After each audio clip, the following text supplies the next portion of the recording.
Hello, everybody. It's Cindy Ingram from Art Class Curator, and I am excited to be here to talk to you more about the Curated Connections Workshop Video 1. So if you have joined the Curated Connections Workshop, you got the first video in your email on Thursday. And if you have not yet signed up for the Curated Connections Workshop, you still can. You will get the past videos too if you sign up at artclasscurator.com/workshop. But in those videos, or in that first video, we talked all about the palette of art appreciation activities, the types of activities that you can do with works of art to help your students connect with them. So if you are here, give me a shout out, say hi, put a note in the comments so that I know you're watching and where you're from. I would love to connect with you.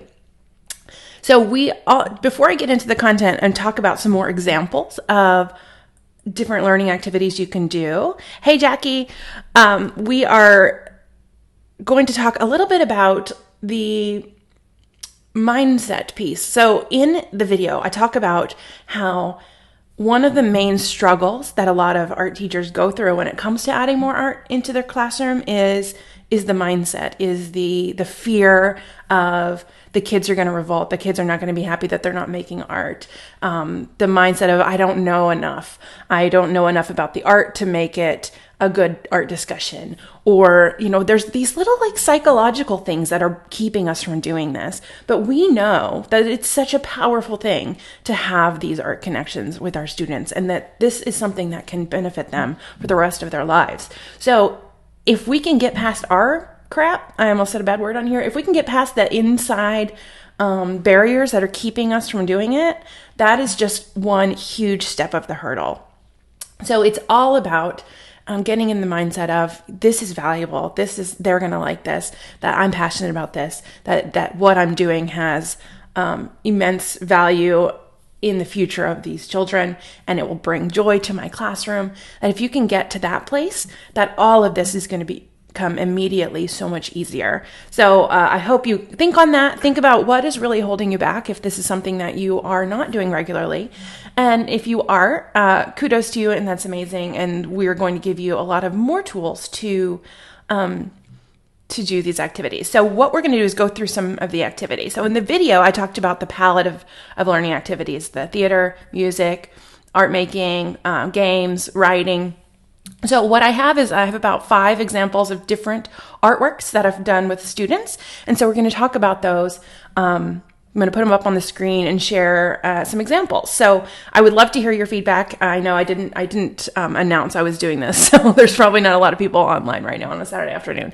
But feel free to share your own experiences with these types of activities, and we can have a conversation. So let's start with one of my favorites. And I know if you've been following Art Class Curator, see if I can get myself on this right part of the frame. If you've been following Art Class Curator for a while, you know that this is one of my favorites to talk about with students. I always do this on the first day of school with new groups of students who I haven't had before, because I just love it. And it's kind of blurry on the screen. I know it's probably really tiny for you, but this is Two Fridas by Frida Kahlo.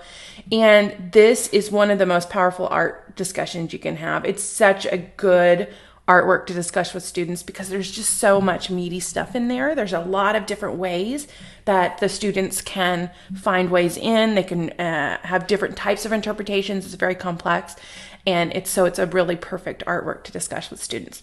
Now, in videos 2 and 3, we talk more about art selection and picking the right artwork for your students. So we'll go over some criteria that I use when I pick artwork and talk about the importance of diversity and things like that. But right now, let's just talk about some activities that you can do with this artwork. So what I like to do with this artwork is first just lead a really full, awesome discussion about it, because there's so much that they can talk about. We are going to do a live online training on Thursday and Saturday of this next week, where I talk more about discussion strategies and how to move around the room, how to make eye contact, what to say, all of those things. That's going to be covered in that webinar. And if you're signed up for the Curated Connections Workshop, you will also get information about the webinar as well. So make sure you click the link in the description if you're not signed up and not getting the emails.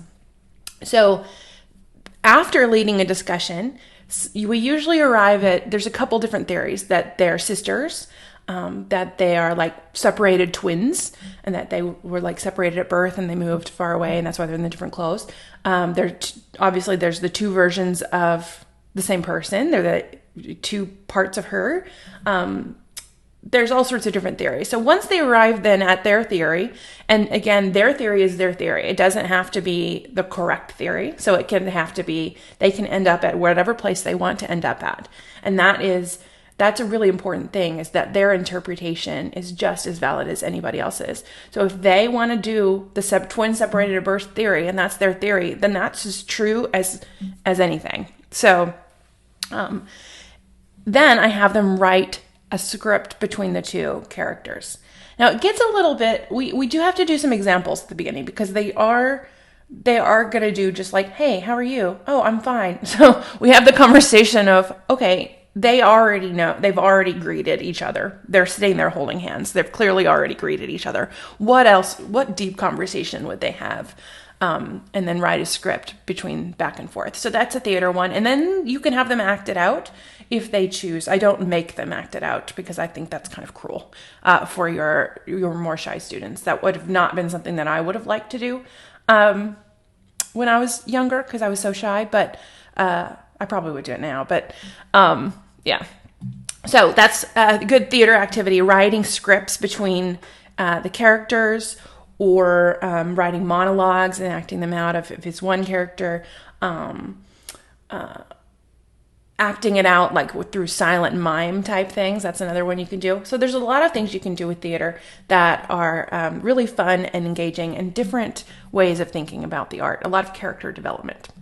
So let me show you another example. I'm just doing these in random order because I have a list of artworks here. So this is Dorothea Lange's Migrant Mother, and this is a photograph from the Great Depression. I'm sure you've seen this before. It's a very common, a very famous artwork. But what I like to do with Dorothea Lange's photos is print out many of her photographs, not just this one, and then have students write a poem about it. And I have a template on my website called the I Am Character Poem. And so it says, I am, I wonder, I think, I feel, like I don't remember the exact order of them, but have students look at the artwork and then write a poem as if they are the person in the artwork. So they have to pick one of the characters. They could pick one of the children. They could pick the mother, and then they write from their perspective. And I think this is such a good way of doing empathy, to really put yourself into the position of someone else. It also is connecting with emotion in the artwork, and a lot of really powerful things that our students need. I'm sorry, one second. There we go. So I Am Character Poems. And then after they've written them, and they've all written about different artworks, we then, they share their poems with the class. I put the artwork up on the screen, and then we can talk about, well, what are some of the things that they all had in common, of all our photographs have in common? And then that can lead us into talking more about Dorothea Lange and what she was doing, what she was trying to do with her photos of the Great Depression. And that can lead us into a deeper discussion of the artwork that started with really connecting with the emotions, which is really what Dorothea Lange was doing. Like, she was trying to see and capture a real human experience. So, and it doesn't have to be a poem. Like, you think, okay, write a poem, it has to be this rhyming thing, but it doesn't have to be. We have lots of poetry templates on the website that are, haiku and cinquain and diamante, and we have, I think like 7 different poetry templates. There's a lot of ways you can do that. Another thing with poetry too is it really helps you, just like it did with Dorothea Lange, is it helps you get to the heart of the artwork really quickly. I like to do haiku poems when I lead into an art history lesson on 18th, 19th century art, like neoclassical, romanticism, rococo, that they do you put up, I don't have an example ready, but you put up Oath of the Horatii by David, and then they write a poem about it, a haiku poem about it, and their poems usually talk about honor and bravery and sacrifice and different things. And then you're like, well, your poem basically describes what neoclassical was all about. And same thing with Rococo. It's, it's sweet and silly and playful. And then those are words that describe Rococo too. So it's a really good entryway into the art history. So there's a lot of different ways you can use poetry to connect with the artwork, to lead into your art history.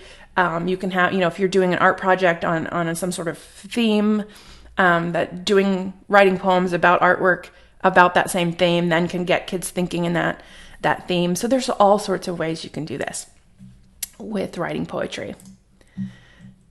All right, let me pull up another example. And this isn't the best picture because I took it myself, but and I didn't crop it. But this is what's the name of this artwork? Cabrona is the last name of the guy. I'm going to just Google it really fast. I think it's Cabrona. Oh, no. Okay. Meadows Whisper Art. I'm not going to figure it out. Okay, I'll try to put it in the comments after. I don't want to sit there and have you watch me Google. So this is in the Meadows Museum in Dallas, which is where I live. And we did this one at a workshop that I led in June. And so this is my example of a game that you can play with artwork. So this is, I love this artwork. It's so like creepy and weird, and they're kind of like in the corner and you're wondering what in the world they're talking about. So what we did is we played a game of whisper, or telephone. So when I have 20 people at the workshop, and then, we started with what is one thing that you think that they would be saying. So everybody wrote down what they thought that they would be saying. And then one person whispered theirs, and then we followed along. So it was just a fun way to connect to the artwork. And we looked really cool standing in front of it, all whispering to each other. But, games, if you think about just childhood games like I Spy and Telephone and Simon Says and card games, different things, like you can morph those into Art Connection games pretty easily. Another one is like to play I Spy, and I have another artwork. And you're not going to be able to see any detail on this because it's so detailed. But this is Bruegel's Carnival. I don't know the full title. Carnival and Lent or something like that. There's a longer title. I just can't remember it exactly. But it's Peter Bruegel. So like you can have, the kids get printouts of this, and then you shout out things, and they have to find them, and then they circle them. You can like cut this up and make a bingo board, and you can play bingo, or, things to get kids to look deeper. Another thing you can do, like this one is so full of activities because there are little games happening all throughout it. And so you can have kids create their own games, or you can have, like a Where's Waldo type of experience. So the possibilities are endless. So what I'm going to do is I'm going to post this artwork in the group, and I would love to hear, now you'll be able to open it up bigger, and I would love to hear your thoughts on what are some activities that you could do around this artwork. So create some new ones. So games are really just a little bit harder to come up with because it's not, those ideas are, for me anyway, those ideas are not as readily available in my head. So, but games are fun to do, and it just changes things up and gives some more. I'm trying to talk and find the next artwork at the same time, and that is not going well. Okay. All right. So here we have, this is Franz Marc's, I really should have written all these titles down before. It's called Dueling Forms, and I believe. So this is, you can see you've got like this big red eagle-like form and then this big black form fighting. So this one is really fun to talk about. Well, what would the music, if there was music created to this artwork, what would that music sound like? So, they can talk about the big clashing cymbals, the red and the orange would be big clashing cymbals, and maybe the black would be this sort of deep, instruments for oboe is what popped in my head. It's kind of like a deeper like horn sound. That's not a horn. That's a wind. I don't know. My music knowledge showing through, and talk about like the speed of the music, the sound of the music, what instruments, would there be any singing? What would they be singing? What would the lyrics be if there was lyrics? just really talk about, tempo and dynamics and all those things about music. And that helps us like feel the painting differently. And then you can even play music. Like if a kid mentions a specific song that they think would be good with it, you play it and you compare it back and forth. So you can do this with all sorts of different paintings. Abstract paintings are really good for this. And then there's also, in our Curated Connections library, we have a music and art lesson, and we look at the composer Mussorgsky, who did an artwork called Pictures at an Exhibition, and he walked through an art exhibit and made a music composition to the art. And so it's like him walking through, and then the music changes depending on what he's looking at. And we know what are some of the pieces he was looking at. And so it's pretty cool to compare. But that's Mussorgsky's Pictures at an Exhibition. I've always loved that because I love that music and art connection. And then another thing you can do is you can play music and then have kids draw to it. And it's like, well, what would this sound like? And then like you can show the actual one that Mussorgsky was inspired by, and you can compare. So awesome connections with music. You can also, have them write songs, have them pick songs, playlists, different things that fit the artwork, all sorts of things. I mean, you're likely not gonna get a kid to sing for you, but some of them will, but most of them will not. But you can still talk about what the music sounds like. Okay, this is my favorite. I use this as an example all the time of kinesthetic art connection. So putting your body into the pose of artworks. So this one I like to do because when you put yourself into this position, you end up understanding what this was originally created for. This is a hunting figure, and when you hammer a nail in, you hammer a nail in when you're making a vow or a promise, and if the promise is broken, the spirit of this in this sculpture will come and punish the person. Hey, Bridget. Drawing to music always is a good idea, or not always is a good idea, but it's a fun thing to do because it just makes you think in a different way. So the spirit of this guy comes at you and hunts you down, basically, if you broke this promise.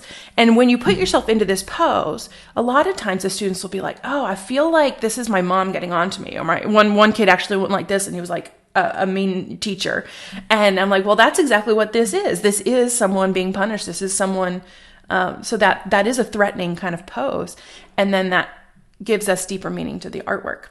Another thing is, like, if you're looking at classical sculpture and you're comparing maybe classical sculpture with Renaissance, with Baroque, you can put yourself into the pose of a classical sculpture versus Michelangelo's David versus Bernini's David, and you can feel in your body how it's different, how Michelangelo's is kind of relaxed and stoic, not stoic, but calm, and then Bernini's David is just twisting and emotional, and the facial expressions, even putting your face into the if you don't want to have them stand up, if you think you might lose them that way, have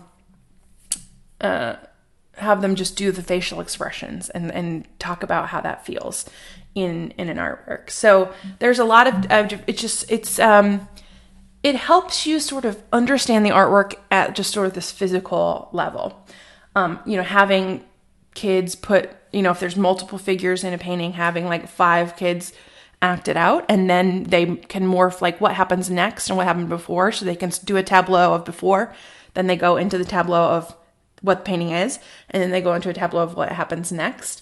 That's another good kind of narrative component that then you can use your bodies to do. And then they're also doing teamwork, and they're also doing communication and all these other things that they're having fun, and they are enjoying themselves, but they're also working on their communication skills. They're also working on critical thinking. They're working on teamwork. They're working on, all sorts of other things, but they just don't realize it. They just think they're having fun. They don't think anything of it, like that they're learning something here, that they are doing all of those skills behind the scenes. So, that's what I love about all of these activities, is like it just feels like they're having a good time, but they don't realize like what is actually happening in their brain. I tell them, I'm like, this is what you're working on.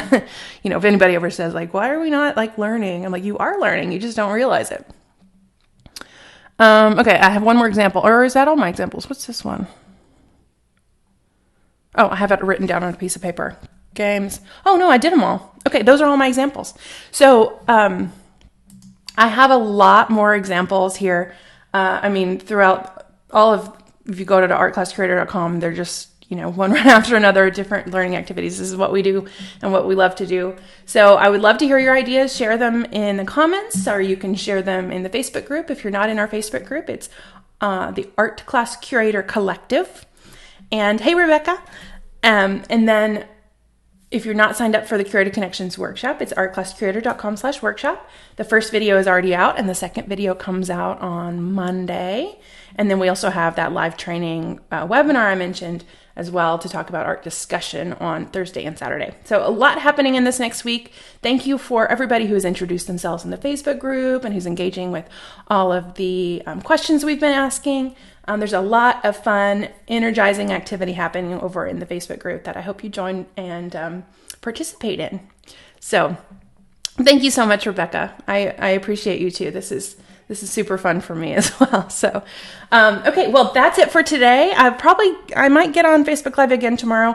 I have a hard time scheduling these things around my kids being home for summer. So, but I would just, will let you know when I do it. So thank you so much. Have a great day and a great weekend.